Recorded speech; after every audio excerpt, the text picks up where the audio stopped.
स्वागत है आपका मेरे YouTube चैनल पे। अब तक हमने पढ़ लिया है इंट्रोडक्शन टू कंप्यूटर सिस्टम में introduction to computer system, evolution of computer, computer memory, data transfer between memory and CPU and microprocessor. Part 2 में हम पढ़ेंगे data and information and software, types of software and uses of software and operating system. Second generation में क्या है, 1974 से 78। इसका chip type है LSI। LSI means large scale integration and word size है 8 बिट। मैक्सिमम मेमोरी साइज है 1 MB and clock speed है 2 mega hertz. And core कितना है, सिंगल कोर है। ये हमारा मोटरोला और इंटेल के जो मोबाइल हैं उसमें यूज़ होता था।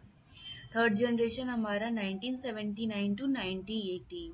चिप टाइप है VLSI। VLSI means very large scale integration. Word size हमारा 16 बिट का था। मैक्सिमम मेमोरी साइज 16 MB का। Clock speed 4 megahertz to 6 megahertz. Core है हमारा सिंगल कोर, इंटेल 8086। फोर्थ हमारा 1981 टू 1995। चिप टाइप है हमारा VLSI। VLSI very large scale integration. Word size 32 bit. Maximum memory size 4 GB and clock speed up to 133 megahertz और single core था। Intel 80386 और Motorola के mobiles में use होता था। फिफ्थ जनरेशन 1995 से टिल आज तक चल रहा है, small scale large scale integration. ये वर्ड साइज है हमारा 16 4 बिट।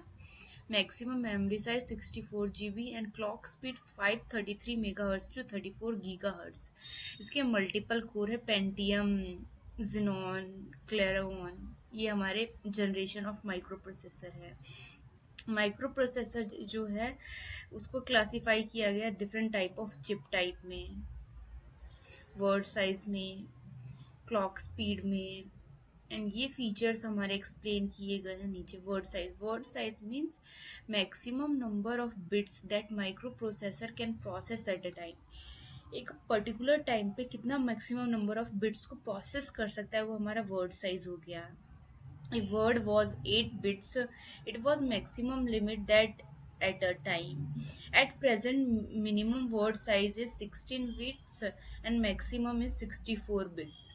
इसको याद रखना है, मिनिमम वर्ड साइज हमारी 16 बिट्स है एंड मैक्सिमम हमारी 64 बिट्स है। मेमोरी साइज डिपेंड करता है हमारे वर्ड साइज पे, मेमोरी साइज और रैम पे भी वेरी करता है। अगर रैम हमारा 4 MB का है, 4 से 8 बिट्स वर्ड साइज होगा। और अगर वर्ड साइज इंक्रीज कर गया 64 बिट्स का, तो उसकी रैम साइज होगी 16 एक्साबाइट। जो मेमोरी साइज होता है माइक्रो प्रोसेसर का डिफरेंट होता है according to generation, according to this table. Clock speed क्या होता है, ये इंटरनल क्लॉक होता है जो कि जनरेट करता है पल्स इस फॉर्म में। ये हमारा डिजिटल सिग्नल का ग्राफ है। इस फॉर्म में क्लॉक स्पीड जाता है। ये नीचे वाला लो होता है, ऊपर वाला हाई होता है। लो मीन्स जीरो एंड ऊपर वाला हाई। ये हमारा डिजिटल सिग्नल का ग्राफ है। ऐसे ही हमारी क्लॉक स्पीड जाती है। सिंपली मीन्स जितने भी नंबर ऑफ पल्स जनरेट होता है पर सेकंड, वो हमारा क्लॉक स्पीड हो जाएगा। कोर कोर क्या होता है, बेसिक कंप्यूटेशनल यूनिट होता है CPU का। पहले हमारा क्या होता था, कंप्यूटेशनल यूनिट जो होते थे परफॉर्म होते थे एक ही टाइम पे हो जाते थे। बट अब टेक्नोलॉजी एडवांस हो चुकी है, मल्टी कोर प्रोसेसर है। इसकी वजह से क्या होता है, हम multiple task at a time कर सकते हैं। जैसे हम अपने कंप्यूटर में music, paint, WordPad, Microsoft PowerPoint, एक ही साथ ये सारी चीज़ें ओपन कर सकते हैं, मल्टीटास्क कर सकते हैं। अगर CPU के पास 2 4 8 कोर हैं तो उसको डिवल कोर कहेंगे। क्वाड कोर और ऑक्टा कोर प्रोसेसर भी आ चुके हैं मार्केट में। माइक्रो कंट्रोलर भी एक कंप्यूटिंग डिवाइस है जो कि हमारा CPU के पास होता है। फिक्स्ड अमाउंट ऑफ टाइम में रैम, रोम और अदर पेरिफेरल डिवाइस को एक ही सिंगल चिप पे एम्बेड किया गया है और ये फास्ट होता है as compare to micro processor. और ये जो माइक्रो कंट्रोलर होता है ये इस तरीके से होता है। ये हो गया हमारा सीपीयू, उसके बीच में हमारा बस हो गया, बस system. Input output devices, input output devices को हम आईओ पोर्ट्स भी कहते हैं, और ये हमारी मेमोरी से अगर हम कोई इनपुट देते हैं वो सीपीयू के पास जाएगा, उस इंस्ट्रक्शन को परफॉर्म करेगा, क्लॉक टाइम हमारा जितना दिया होगा उस क्लॉक टाइम में कंप्लीट करेगा, उसके बाद उसको मेमोरी में स्टोर करेगा और आउटपुट डिवाइसेस को शो कर देगा। ये हो जाएगा हमारा structure of micro controller.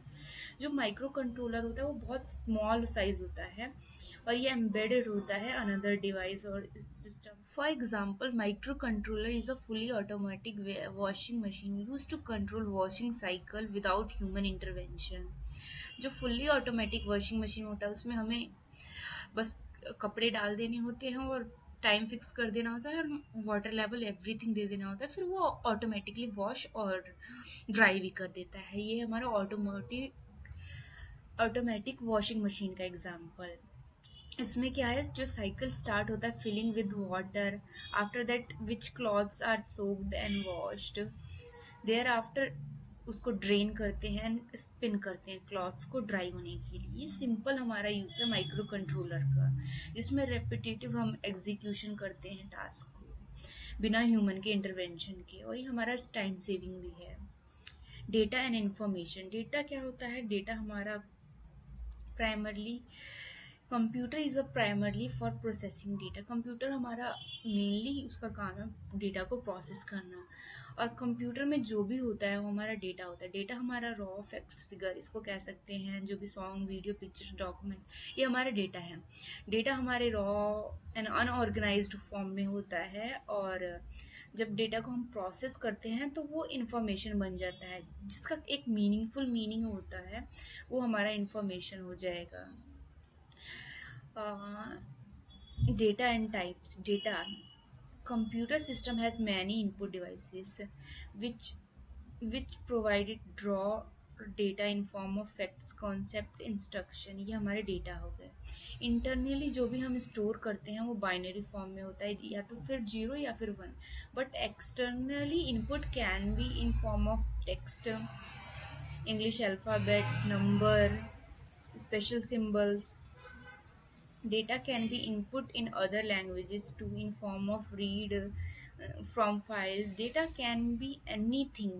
Data आज एनीथिंग है, जो भी हम सोशल मीडिया पे, वो सारी चीज़ें डेटा है। डेटा के भी टू टाइप्स होते हैं, एक स्ट्रक्चर टाइप होता है, एक अनस्ट्रक्चर टाइप होता है, एक semi structure type. Three types के डेटा होते हैं। स्ट्रक्चर टाइप में क्या होता है, डेटा फॉलो करता है strict record structure and easily comprehend is called data. जैसे ये हमारा टेबल की फॉर्म में डेटा है, ये हमारा एक स्ट्रक्चर फॉर्म में डेटा है।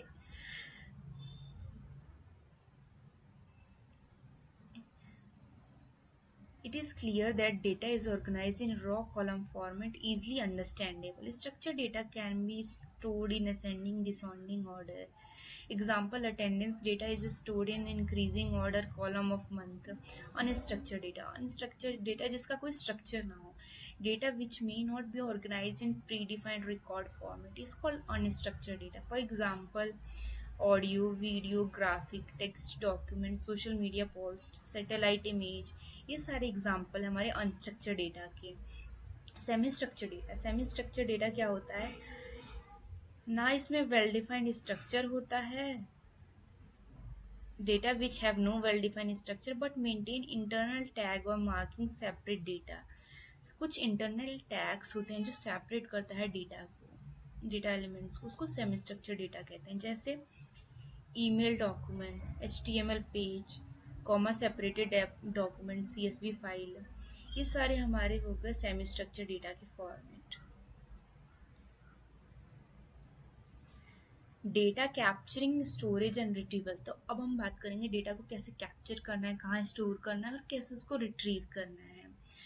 To process data we need first capture data. किसी भी डेटा को प्रोसेस करने के लिए सबसे पहले उस डेटा को कैप्चर करना होगा, उसको इनपुट देना होगा।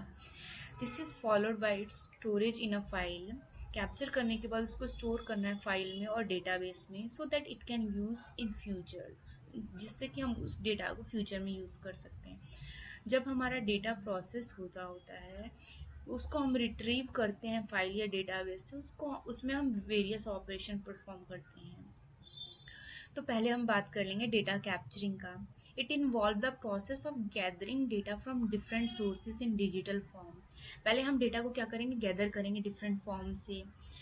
वो हमारे फॉर्म हो सकते हैं keyboard, barcode reader, shopping outlet, जो भी होते हैं, social media post, remote sensor से हम अर्थ सैटेलाइट की ऑर्बिटिंग, ये सारे डेटा के सोर्स है जिसको हम कैप्चर करते हैं, और ये एक बहुत ही कॉम्प्लेक्स टास्क है। उसके बाद आता है डेटा को स्टोर करने का, data storage. It is the process of storing capture data for processing later. जो भी हमने कैप्चर डेटा किया है उसको स्टोर कर। Nowadays, data is being produced at high rate. Therefore, data storage has become a challenging task. आजकल data हम हमारे सोशल मीडिया, गूगल और जितने भी वेरियस डिजिटल प्लेटफॉर्म है, सोर्स वेबसाइट है, large amount of billion trillions of data हर दिन प्रोड्यूस करते हैं। सो उसको मैनेज करना और स्टोर करना एक वेरी चैलेंजिंग टास्क है। However, decrease the cost of digital storage help in simplifying this task. जो भी आजकल डिजिटल स्टोरेज है, क्लाउड है, वो हेल्प कर रहे हैं डेटा को स्टोर करने के लिए। डेटा है जो हर दिन इंक्रीज हो रहा है टाइम के साथ, उनको स्टोर करना, लार्ज ऑर्गेनाइजेशन है वो कंप्यूटर के साथ लार्ज डेटा को स्टोर करते हैं, उसको हम डेटा सर्वर्स करते हैं। उसको स्टोर करना, मैनेज करना, उसका मेंटेनेंस करना उस सर्वर का, वो बहुत ही चैलेंजिंग टास्क है। सो जो जितने भी लार्ज ऑर्गेनाइजेशन है वही ये सारी चीज़ें कर पाते हैं। अब आता है data retrieval, third C, data retrieval. It involve fetching data from storage devices. जो भी हमने डेटा को स्टोर किया उसको रिट्रीव, फैच तो करना होगा ना प्रोसेस करने के लिए, जो भी हमारे रिक्वायरमेंट है उसको। As database grow, the challenge involve each search and retrieval accepting time also increase. Minimize data access time is crucial for faster data processing. Now data deletion and recovery. Data को delete कैसे करना है और उसको recover कैसे करना है। One of the biggest threat associated with digital data is deletion. आजकल हम डेटा को डिलीट कर देते हैं, लेकिन हमें लग रहा होता है डेटा डिलीट हो गया, बट वो कम्प्लीटली डेटा डिलीट नहीं हो सकता है। आजकल जितने भी बहुत सारे सॉफ्टवेयर आ चुके हैं जिनसे हम डेटा को रिकवर कर सकते हैं। The storage device can malfunction और crash resulting in deletion of data storage. Users can accidentally erase data from storage devices. A hacker or malware can delete digital data intentionally. Deleting digital stored data means changing the details of bit level, which is very time consuming. Therefore, when any data is deleted, address entry is marked as free. That much space is shown as empty to user without actually deleting the data. जब हम data को delete करते हैं तो वो actually में delete नहीं हुआ होता, उसका जो एड्रेस स्पेस होता है वो एम्प्टी हो जाता है, लेकिन डेटा हमारा एक्चुअल डिलीट नहीं हुआ होता, इसलिए हमें लग रहा होता है कि हमने डेटा को डिलीट कर दिया है। In case data gate deleted accidentally और corrupted, need a recover to data. Recovery of data is possible only if contents or memory space as deleted have not been overwritten by some other data. अगर हम data को delete करते हैं वहाँ पे हमारा address space खाली हो जाता है और उसमें हम कोई और डेटा ऐड कर देते हैं तो ये ओवरराइड और ओवरराइट कर देता है डेटा को। There are usually two security concerns associated with data. One is deletion by some unauthorized person or software. This concern can be avoided by limiting access to computer using password of user account and file whenever possible. There is also an option of encrypting files to protect them from unwanted modification. The other concern related to unwanted recovery of data is unauthorized user or software. Many times data we discard old data, broken, malfunctioning without taking care of delete data. बहुत जब हमारा memory में space की कमी हो रही है तो कभी कभी डेटा अपने आप ही डिलीट हो जाता है। चलो अब बात कर लेते हैं सॉफ्टवेयर का। सॉफ्टवेयर क्या होता है? Set of instruction of program. जो भी हमारा प्रोग्राम करने के लिए इंस्ट्रक्शन दे रहे होते हैं ऑपरेट करने के लिए, वो हमारा सॉफ्टवेयर होता है। So till now we have studied about physical component, hardware, computer, but hardware is no use on its own, जब तक हमारा सॉफ्टवेयर नहीं होगा तो हार्डवेयर का हम यूज़ नहीं कर सकते केवल हार्डवेयर से। सो सॉफ्टवेयर क्या होता है, ऑपरेट होता है सेट ऑफ इंस्ट्रक्शन में, और ये रिफर टू एज सॉफ्टवेयर, इसको हम सॉफ्टवेयर कहते हैं। Is that component of computer system which can not touch और व्यू फिजिकली। इस सॉफ्टवेयर जिसको हम टच नहीं कर सकते, हम व्यू नहीं कर सकते फिजिकली। ये हमारे सेट ऑफ इंस्ट्रक्शन होते हैं जिस पर डेटा प्रोसेस करता है कंप्यूटर हार्डवेयर में। जो सॉफ्टवेयर होता है वो set of instruction which on execution deliver desired outcome. Like हमारा एक सॉफ्टवेयर हो गया ऑपरेटिंग सिस्टम उबंटू और विंडोज 7। इसमें जो हमारा माइक्रोसॉफ्ट वर्ड है, ये एक सॉफ्टवेयर है जिसको हम यूज़ करते हैं। ये हमारा कैटेगराइजेशन ऑफ सॉफ्टवेयर है। सबसे पहले यूज़र, हम सॉफ्टवेयर से इंटरेक्ट करते हैं कंप्यूटर से यूजिंग इनपुट आउटपुट डिवाइसेस, वो हमारा यूज़र इंटरफेस। यूज़र इंटरफेस के अंदर हम किसी एप्लीकेशन से इंटरेक्ट करते हैं। जैसे हम अपना कंप्यूटर ऑन करते हैं तो हमें वर्ड पैड या फिर पावर पॉइंट में काम है, ये हमारे एप्लीकेशन सॉफ्टवेयर हो गए हैं, प्रोग्रामिंग टूल्स भी कह सकते हैं इनको। तो हम जो भी करते हैं वो सिस्टम यूटिलिटीज़ के पास जाता है। वो डायरेक्टली जो भी हमें चाहिए होता है वो ऑपरेटिंग सिस्टम को भेजता है request. Operating system device driver को भेजता है, डिवाइस ड्राइवर डायरेक्टली हार्डवेयर से इंटरेक्ट करता है। ये होता है वर्क फ्लो ऑफ सॉफ्टवेयर। जो प्रोग्रामिंग टूल्स होते हैं उनका वर्क होता है, जो भी इंस्ट्रक्शन दिया गया है इनपुट डेटा के थ्रू उसको आउटकम को रिप्रेजेंट करना या यूज़र को आउटपुट शो करना, वो हमारा काम होता है प्रोग्रामिंग टूल्स का।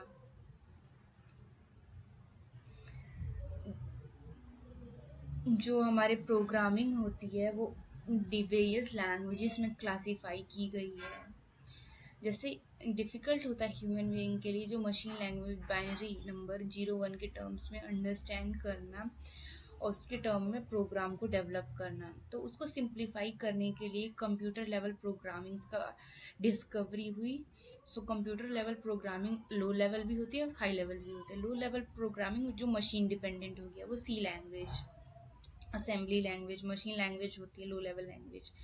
Machine language uses ones and zeros to write instruction directly to understood and executed by computer। 0 and 1 के टर्म में इंस्ट्रक्शन होते हैं जिसको मशीन और कंप्यूटर डायरेक्टली अंडरस्टैंड कर सकता है। और जो हाई लेवल लैंग्वेज होता है वो human understandable English like words symbol के फॉर्म में लिखा जाता है, उसको इंग्लिश, उसके बाद उसको मशीन लैंग्वेज में कन्वर्ट किया जाता है।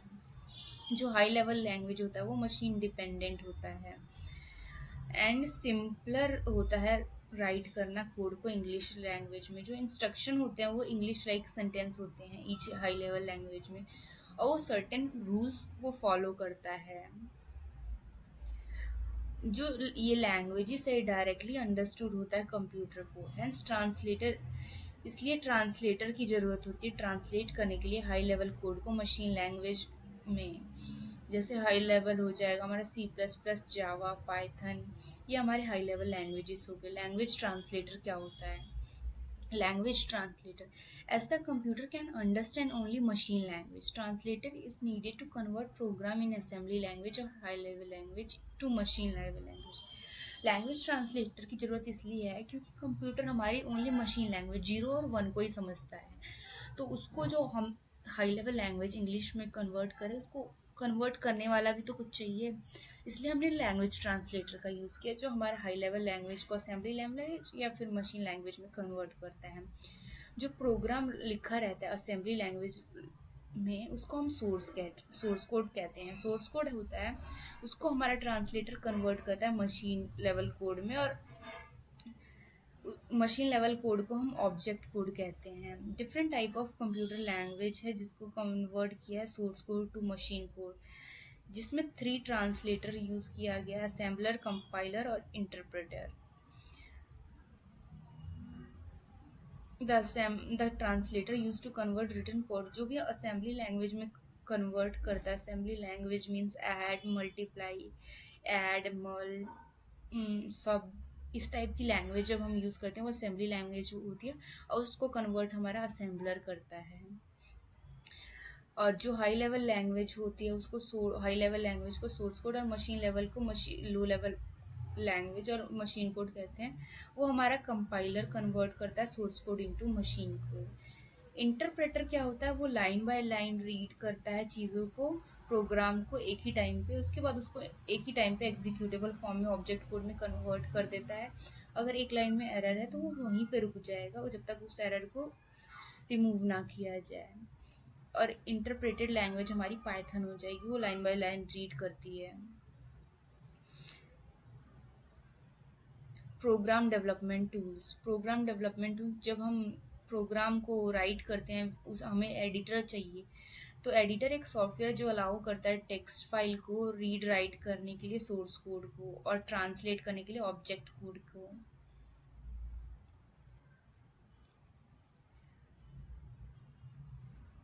जो सॉफ्टवेयर होता है, हर एक सॉफ्टवेयर को रिटर्न किया जाता है सम कॉम्प्यूटेशनल पर्पस, एक स्पेसिफिक पर्पस के लिए। जैसे डॉक्यूमेंट और image stored on hard disk और pen drive refer to as soft copy.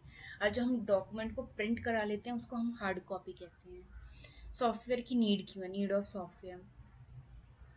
The sole purpose of software is to make computer hardware useful and operational. जो भी हमारा computer hardware है उसको यूजफुल और ऑपरेशनल बनाने के लिए सॉफ्टवेयर की ज़रूरत है।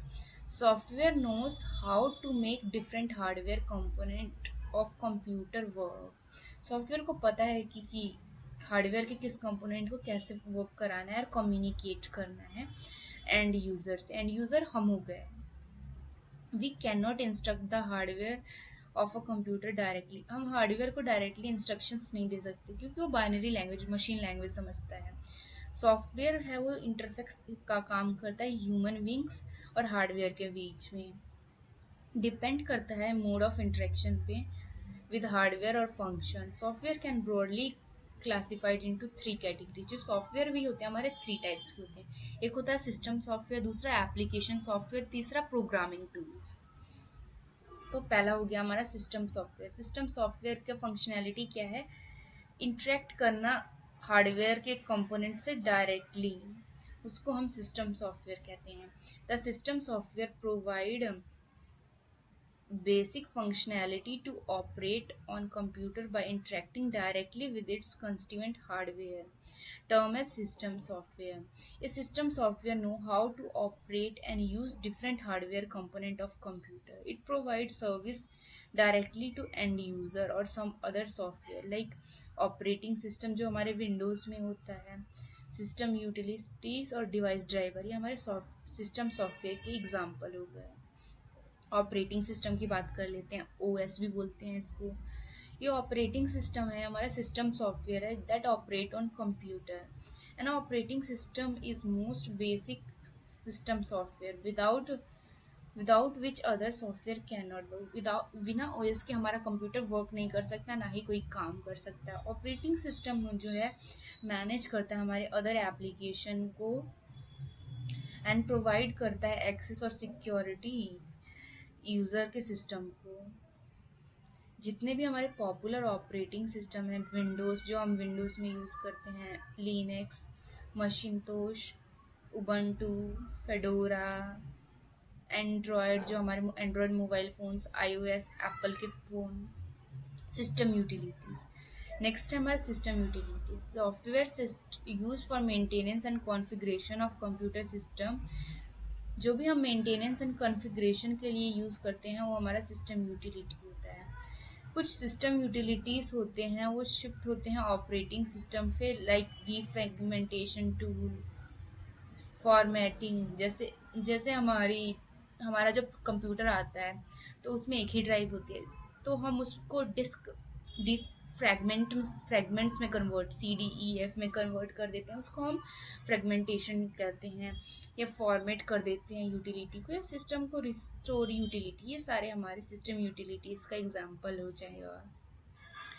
और इसके एग्जांपल हो जाएंगे एंटीवायरस, जो भी सॉफ्टवेयर हैं, डिस्क क्लीनर, जो हमारे फ़ोन में डिस्क क्लीनर होता है वो हो जाएगा, डिस्क कंप्रेशन, डिवाइस ड्राइवर जैसे जैसा कि इसका नेम स्पेसिफाई करता है, device driver is to ensure proper functioning of particular device. When it's come to overall working of computer system, operating system the work, but everyday device and components are being added to computer system. It is not possible for operating system alone to operate all existing and new devices with each device diverse characteristic. Everyday हम बहुत सारे software बहुत सारी चीज़ें download करते हैं, तो operating system के लिए डिफ़िकल्ट होता है उसको मैनेज कर लेना। तो रिस्पॉन्सिबिलिटी होती है डिवाइस ड्राइवर की कंट्रोल करना, मैनेज करना पर्टिकुलर डिवाइस को हार्डवेयर लेवल पे। वो हमारा डिवाइस ड्राइवर करता है काम। डिवाइस ड्राइवर जो होता है इंटरफेस की तरह काम करता है बिटवीन जो भी डिवाइस होते हैं और ऑपरेटिंग सिस्टम के बीच में इंटरफेस का काम करता है। ये प्रोवाइड करता है हमारा हार्डवेयर लेवल डिवाइसेस को, जैसे कि हमारा लैंग्वेज ट्रांसलेटर मीडिएटर की तरह काम करता है ऑपरेटिंग सिस्टम और जो भी हमने सॉफ्टवेयर डिवाइस को डाउनलोड किया है।